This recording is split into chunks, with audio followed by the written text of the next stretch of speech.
Jake's got a few good shots in.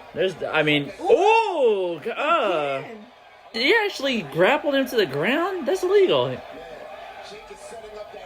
Mike, keep your guard up, dude. It seems like he wants to grab him instead of hit him. Well, he did, but look, the ref told him. I missed it, but he was like, you can't do that. What the? What? Slip? Oh my gosh, what's wrong with this? No, but hear me out. In MMA, you can fight with anything, right? And he's used to fighting with his whole body. Where here, you can tell he's very stiff because he can only use his arms. Oh, he wanted to fall there. Oh. This is painful to watch. Mike's tired. You can tell. Oh. Mike's guard is ass, I'm telling you. Jake's gonna get this one. I think he knows it already. His feet's too flat on the floor. Move your feet. Keep your hands up.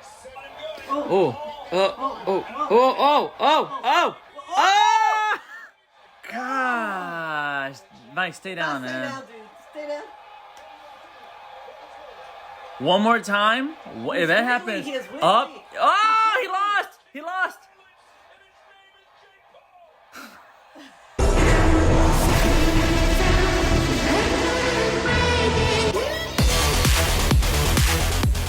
Welcome back, first, to another video talking about boxing. That's right, we're going to be talking about the latest boxing pay-per-view that was aired on De Anza. There were some outcomes that I honestly didn't expect, and then there were some where it was kind of obvious.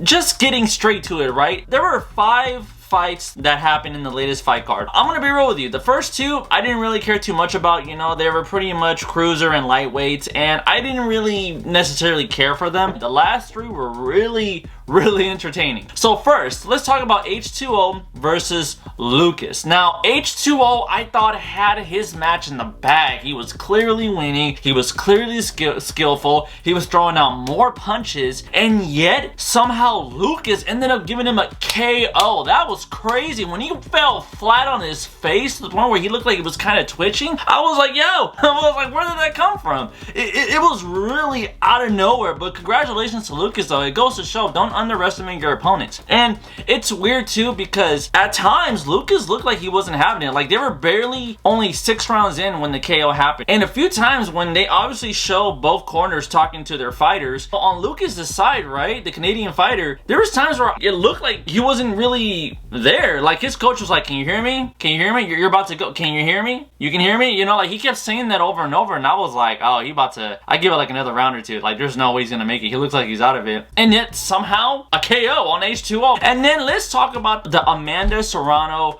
versus Morgan fight. I don't know her first name. I am paying attention to Amanda Serrano. She has quite a streak when it comes down to her fights, you know, her wins. She's had 1 loss, right? I know she already has another fight coming up. And when I saw her win in the 2nd round, I was like, oh, damn.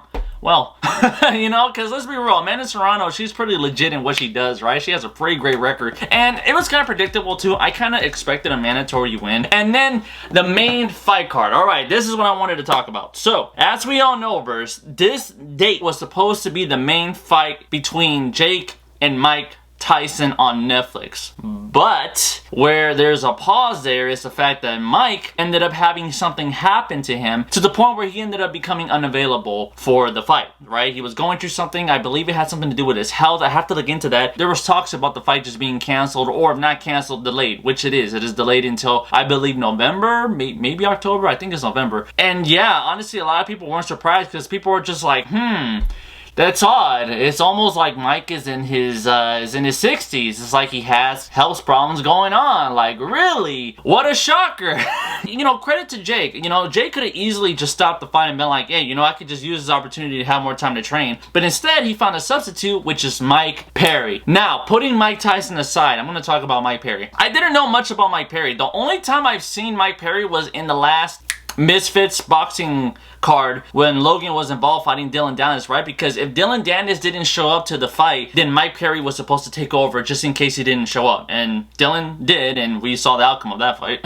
Now, Jake ends up fighting Mike Perry. I looked into Mike Perry's background. He's obviously won his first match at bare knuckle brawl, right? That's hardcore. It's basically boxing, but just without the gloves. And then when it comes down to UFC, he clearly has a UFC background. He clearly comes off like an offensive fighter for sure. But here in the main event. Wow, Mike Perry was not having it. It just wasn't there, man. I honestly, at times, kind of wanted Mike to win, but already from the first round, I was like, no way. Let's be honest here. Jake had speed in this fight. Clearly, he's used to boxing. He's used to changing his weight classes here and there when he needs to, depending on the fighter. Jake obviously has skills at this point. He's fought certain boxers, you know, some better than others, of course, but he's clearly fought pros. I was really skeptical about Mike Perry, mainly because when a fighter starts at UFC and then they have to transition to boxing, it kind of makes me a little skeptical. Why? Because in UFC, right, you can fight with any style, right? It's anything.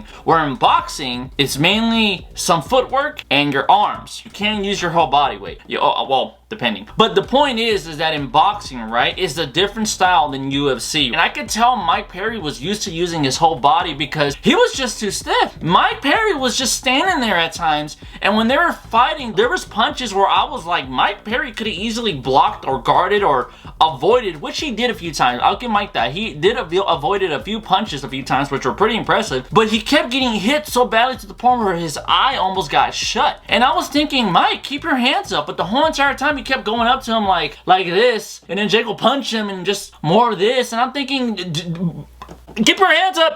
I'm like, put your hands up. What is the problem? And it was just so frustrating because other than the fact that Mike Perry wasn't guarding, his footwork was terrible. His feet were too flat on the mat, and so much to the point where he almost kept slipping at times. And I was like, Mike, like what's going on here? And it just goes to show, you know, certain fighters are meant to be in the ring and certain fighters are meant to be in different types of rings. You can tell for him, it was the octagon. For Jake, it was clearly a normal squared boxing ring. There was a few times where Mike Perry kind of came off like he was fighting a little dirty, if I'm being honest with you. Like that one moment in, I believe, round 2 or 3 where he threw Jake on the floor, like he grappled him and he actually threw him on the ground, and I was like, yo, I was like, hey, you can't do that, right? And then luckily the ref saw that and gave him a warning. Obviously, as we saw in the outcome, they didn't finish. I believe the match ended at round 6. Mike Perry just couldn't do it, right? Like the ref picked him up and he was like, can you do it? He was like, yeah, I can go. And then he just started wobbling, and then the ref was like, nope. He was like, that's it. And I was like, yeah, that's yeah. Now, I'm gonna have some criticism here, and this isn't really for Mike Perry. This is for Jake, right? Do I have respect for Jake Paul as a boxer? I do, because the kid gets a lot of hate, right? Let's be real. He gets a lot of hate, and it gets to the point where I'm just like, you know, guys, how about we actually hate on him if he talks a lot of smack and he doesn't back it up? But he does. The only problem with Jake that I have are some of his opponents, obviously, where, let's be real, Jake continues to fight UFC fighters. Like Nate Diaz. Nate Diaz does boxing, absolutely. Like, I like Nate Diaz as a fighter. He's more for UFC, obviously, than boxing. I mean, Nate didn't even look like he cared in his fight that much, right? So when he won, I couldn't really consider that a win because it didn't look like Nate was trying. And then the majority of Jake's fights are always UFC fighters, and I'm thinking, fight boxers, my guy. Like, if you fight more boxers, I mean, cool, but fight boxers that are around your age range, please. Stop fighting these old guys. So, again, this whole thing with Mike Tyson, will it be interesting? Yeah, let's be real, it's Mike Tyson. Every time Mike Tyson is in the ring, even if he's not in his prime, it is thrilling to watch because that's the GOAT, you know what I mean, or one of them. It is also kind of like a letdown because Mike is in his 60s and Jake is in his prime, so it's not really a fair fight. The only boxer that I can really think of that Jake fought really is Tommy Fury. Tommy Fury was the only real boxer and in his age range, right, and his weight and everything, that gave him a very hardcore and fair boxing fight, right? And he lost. And then Jake has fought 2 other boxers, I believe, that are like strictly boxers, not UFC fighters, but they weren't really that big of a deal, you know what I mean? There was this one fighter that pissed me off so bad when I saw the way how he was fighting. I was like, Jake, this guy ain't even in shape. I wouldn't even consider that a win. Like, if that was me, I would have been pissed. Like, this is what I trained for? Like, I came in all buff and ripped, and I trained, I worked my ass off, and this guy came in like he just ate a pizza? Like, what the fuck? He fought this other guy. You know, the match ended in 1 round, so I can hardly remember his name, but I mean, he was a boxer, but it wasn't like a high boxer in my opinion. I will definitely say that for Jake, after Mike Tyson, after this whole Mike Tyson thing is over, I would just really recommend that Jake fights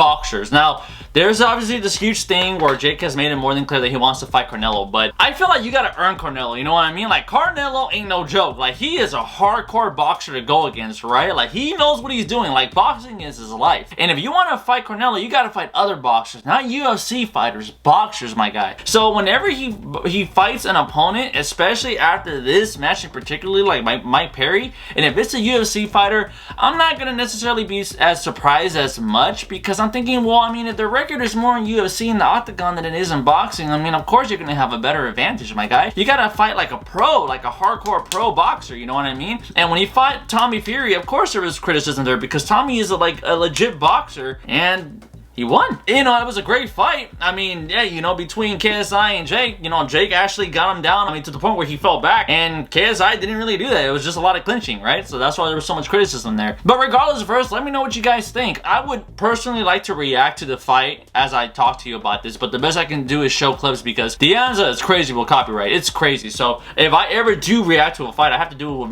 with no sound at all, right? So that's the only reason why I can only play it in the background as I'm talking to you guys. So I hope you understand.